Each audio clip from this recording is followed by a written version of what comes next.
Hi there, it's Sara Symington here, Incisive Decisive.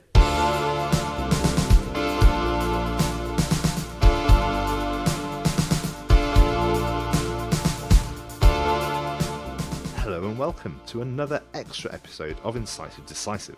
This time we've got something a little different for you. Recently, Colin had a chance to catch up with Sara Symington, Performance Director at England Netball, fresh from their Commonwealth Games success. So here's a short interview with her, and I'll be back later to tell you all about what we've got coming up. Hello everybody, it's Colin here. So today we are in Plumtree just doing Module 5 of the business course that the Academy does, and I'd asked someone to speak today that I met called Sara Symington, and Sara's here. Hi there, Colin. So Sara is an extraordinary story because she, her latest job is as Performance Director for England Netball, and she was ultimately responsible for England Netball's massive success when they won their gold medal at the Commonwealth Games on the Gold Coast. And so we asked her to speak to the business course to try and inspire some boring old, pathetic, getting fat dentists into achieving something other than mediocrity. Sorry, Sara, this is how the podcast goes. It's a bit rich, and it's parental advisory lyrics as well. And so what we thought we'd do is shamelessly try and tag on to a bit of Sara's fame with the podcast and pull her in. So today we were talking about leadership, yeah?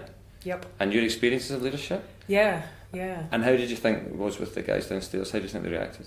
Well, hopefully well. I mean, I think it's whatever industry, whatever business you work in, it is ultimately about getting the best out of people, isn't it? To perform and be the best they possibly can on the day or at a given point in time. So I hope, by giving and sharing some of the story of the last 3.5 years, some have resonated, some of which they can take away, some, obviously won't resonate, but I think everything is there to, even it's 1% that they can take back into their day practice and use differently or learn from it.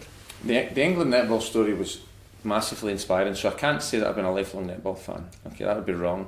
And I was a basketball player, so netball was the enemy. Yep. Right? It goes without saying. But basketball's in a terrible mess now, isn't it? Yeah.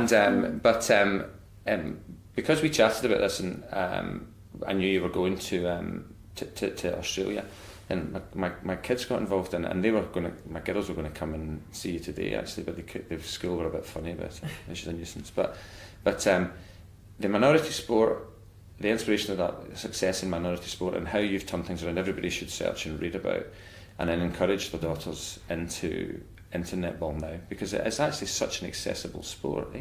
Oh, it absolutely is. I mean, in terms of our membership numbers, but also just access to the sport, it's incredible. But also, it's the old, it's the team working as well, and it's a team sport, which often for I'd say females is probably a little bit more attractive than the individual sports. Yeah. You can sort of see it through some of the products that we've got as England Netball, back to netball, walking netball. It caters for all ages and stages. So there is a walking netball program. Yeah, there is. That's amazing. There's a walking football program as well, isn't there? That's right. Yeah, which suits people like me with broken knees that can't walk anymore because they're too old. Yep. Okay, so it's very inclusive. Yeah. Really inclusive.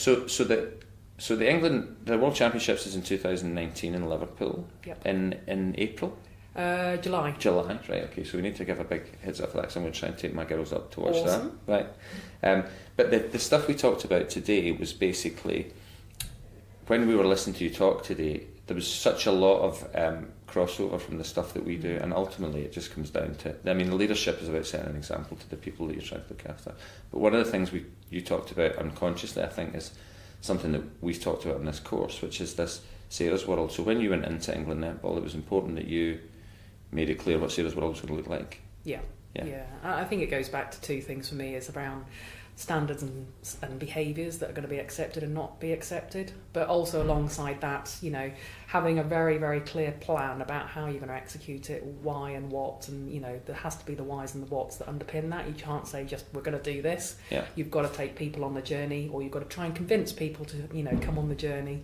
Ultimately it's a people's business. It's getting the best out of people, but it's also getting the best out of people as they come on that journey, but alongside high standards and very clear set expectations around what's acceptable and what's not acceptable. And then once you've nailed that those kind of level of expectations, being quite tight about what you want, and being able to say, you signed up for this, didn't you? So, well, this is the journey we're on. You said this was okay. What's changed now if it's not okay? It's making everyone accountable. Yeah. It's not just about one person.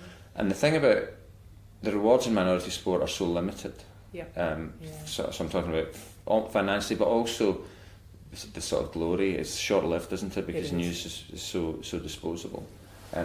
But one of the things I think in our industry, in dentistry, so I'm quite geeky about my own industry, is that historically we've rewarded mediocrity financially really quite well, and that's changed now. And I think there's so many parallels. Having sort of watched the British cycling rise and the marginal gain stuff, and how they focused on detail, and how then exceptional performances were rewarded. I think lots of industry are going the same way, aren't they? And I think the old-fashioned thing about just turning up, clocking in, clocking out, and doing right, it's not going to work anymore, is it? Regardless of what industry you're in. No, I agree. I think I put a slide up today around the insanity of doing the same thing day in, day out. It's not going to get you any closer to, it was the gold medal for us. It might be different for different industries and different businesses, but it was about not accepting mediocrity going forward. And it kind of comes back to setting high standards about how you're going to achieve and a process that is going to get you closer and closer to whatever that overall target is. Well, listen, thank you so much. It was massively inspirational today. It was everything I'd hoped it would be when we had a conversation about it. So I hope we can get you back again when we've got the next group. And how are you going to get on in the Worlds? You're going to win, aren't you? Of course we are. Yeah, fantastic. Thank you so much. Thanks.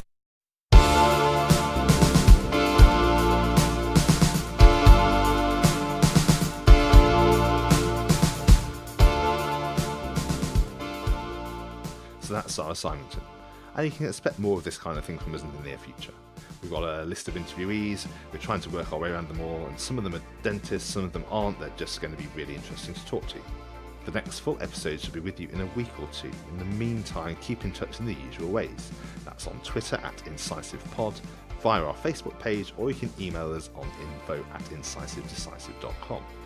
If you like what we're doing, think about leaving a review on Apple Podcasts. It really helps spread the word, as does sharing the links to our episodes. As always, our music is by the wonderful Gallops. Hear more at gallops@gallops.com. So until the next time, that was Incisive Decisive.